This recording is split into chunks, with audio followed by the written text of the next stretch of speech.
बिस्मिल्लाहिर्रहमानिर्रहीम। अस्सलाम वालेकुम नाज़रीन, आप यूट्यूब चैनल देख रहे हैं। मैं इमरान खान हूँ। पाकिस्तान तहरीक इंसाफ के तमाम समझदार लोग पाकिस्तान तहरीक इंसाफ की क़यादत को ये कह रहे हैं कि शहबाज शरीफ की ऑफ़र को पकड़ लें और शहबाज शरीफ ने जो एक डींग मार दी है या शहबाज शरीफ साहब ने जो बात कर दी है उनकी बात को पकड़ लें और अब इनको भागने मत दें। इन्हें कहें कि इंक्वायरी करवाएँ 2018 के इंतखाबात की भी और 2024 के इंतखाबात की भी। इनका कोई कंपैरिजन ही नहीं है। पूरी दुनिया ये जानती है, तमाम रिपोर्टें इसके बारे में ये कह चुकी हैं कि 2024 में जो हुआ पाकिस्तान के अंदर इंतखाबात के साथ, वो इससे पहले तारीख़ में कभी नहीं हुआ।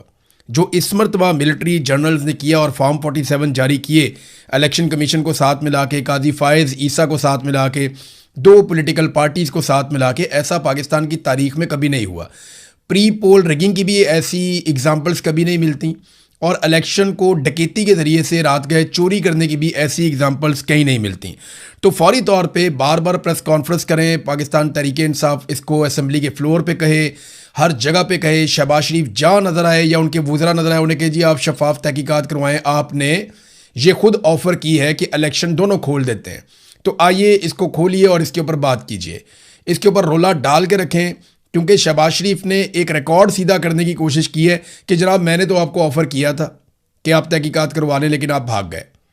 तो अब शहबाज शरीफ को आप भागने ना दें, बल्कि उन्हें आप कहें कि आइए और ये तहकीकात फौरी तौर पे गैर जानिबदाराना और शफाफ तहकीकात शुरू करवाएं।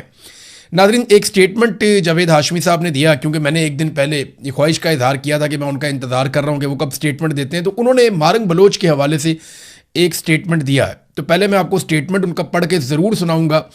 उन्होंने कहा जी मारंग बलोच को उम्र कैद की सज़ा हो जाना पाकिस्तान के साथ गद्दारी है, जैसे शेख मुजीब को अगरतला साजिश केस में सज़ा देना इस मुल्क के साथ गद्दारी थी। अयूब खान से लेकर आसिम मुनीर तक सब जर्नैलों ने पाकिस्तान में अलहदगी पसंदों को फ़रोग दिया है। गद्दार मारंग बलोच नहीं है, गद्दार तुम हो। एक आर्मी चीफ दुनिया के स्टेज पर हमारे मुल्क के वज़ीर आज़म की आईनी हैसियत को सानवी कर रहा है, यानी वो आगे आगे जा रहा है और वज़ीर आज़म पीछे पीछे जा रहा है। जो पहले ही गैर आईनी वज़ीर आज़म है, यानी वज़ीर आज़म तो पहले भी गैर आनी है, तो आर्मी चीफ उसको अब जो है उससे आगे आगे चल रहा है और उसकी हैसियत को सानवी कर रहा है। इसकी आईनी सज़ा आसिम मुनीर को ही भुगतनी पड़ेगी। ये नादरीन जावेद हाशमी साहब का 2 हवालों से ट्वीट है। एक तो मारंग बलोच के साथ जो ज़्यादती हुई, तारीखी हवाला भी उन्होंने दिया, और दूसरा उन्होंने कहा कि जो आसिम मुनीर इस वक्त पाकिस्तान में जमहूरियत के साथ कर रहे हैं और वो डिप्लोमेसी का काम कर रहे हैं जो उनके हलफ से मुतसादिम है, वो ये काम कर नहीं सकते।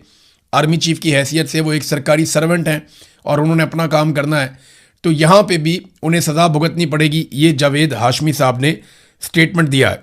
नादरीन, अहमद फरहाद साहब और रज़ी ताहिर साहब ये दोनों गिरफ्तार कर लिए गए हैं और इन दोनों को कश्मीर के हवाले से जो इन्होंने गैर जानिबदाराना रिपोर्टिंग की और हक़ाइक़ सामने लेकर आए और जो कुछ भी ईरान जंग के दौरान ये रिपोर्ट करते रहे, खुलकर अपना मौक़िफ़ देते रहे, सिविलियन सुपरमेसी के लिए और इदारों की मुदाखलत के ख़िलाफ़ भी ये बात करते रहे, इंसानी हकूक़ के लिए इन्होंने आवाज़ उठाई, जुल्म और जबर के ख़िलाफ़ इन्होंने बात की।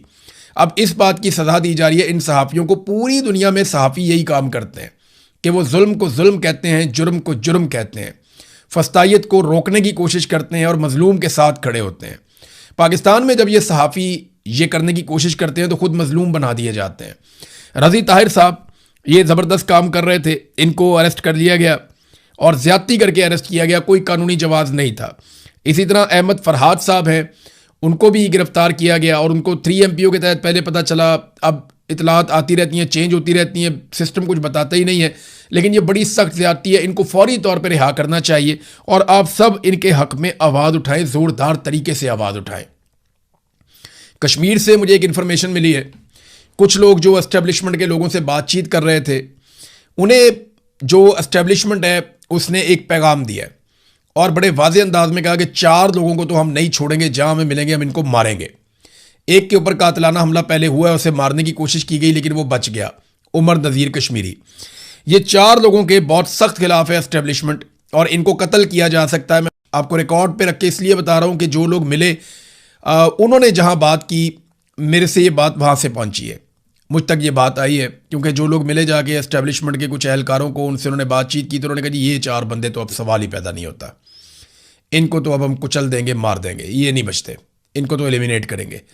तो वो जो 4 बंदे हैं उनमें ईमान कश्मीरी हैं, शौकत नवाज मीर हैं, उमर नज़ीर हैं और मेहरान ख्वाजा हैं।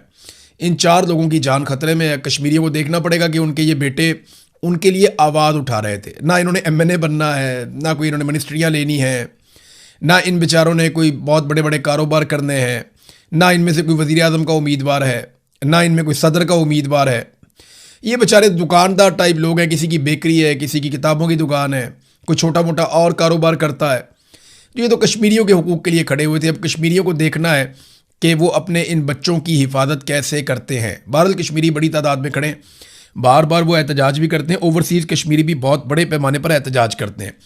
पाकिस्तान तहरीक-ए-इंसाफ को वहाँ पे बल्ले का निशान मिला, हाई कोर्ट से मिला, लेकिन तहरीक-ए-इंसाफ के लोग इसको शक की नज़र से भी देख रहे हैं। वो ये कह रहे हैं कि पाकिस्तान तहरीक-ए-इंसाफ को बल्ले का निशान देने का मतलब ये है कि एक सबसे फेवरेट पॉलिटिकल पार्टी को फौरी तौर पे इलेक्शन में मुतहर्रिक कर दिया जाए, ताकि लोगों की तवज्जो हट जाए एहतजाज से और लोग इलेक्शन की तरफ तवज्जो दें कि जनाब इलेक्शन में इन मसाइल का हल है। और लोग ये भी जानते हैं और इसके ऊपर बार बार तबसरा कर रहे हैं कि PTI को एंड टाइम पे धोखा मिलेगा। एंड टाइम पे पाकिस्तान तहरीक-ए-इंसाफ को धोखा करके इस खेल से या तो बाहर कर दिया जाएगा या फिर पाकिस्तान तहरीक-ए-इंसाफ को किसी सूरत भी हुकूमत नहीं बनाने दी जाएगी। और ये 12 नशिस्तें जो हैं इनके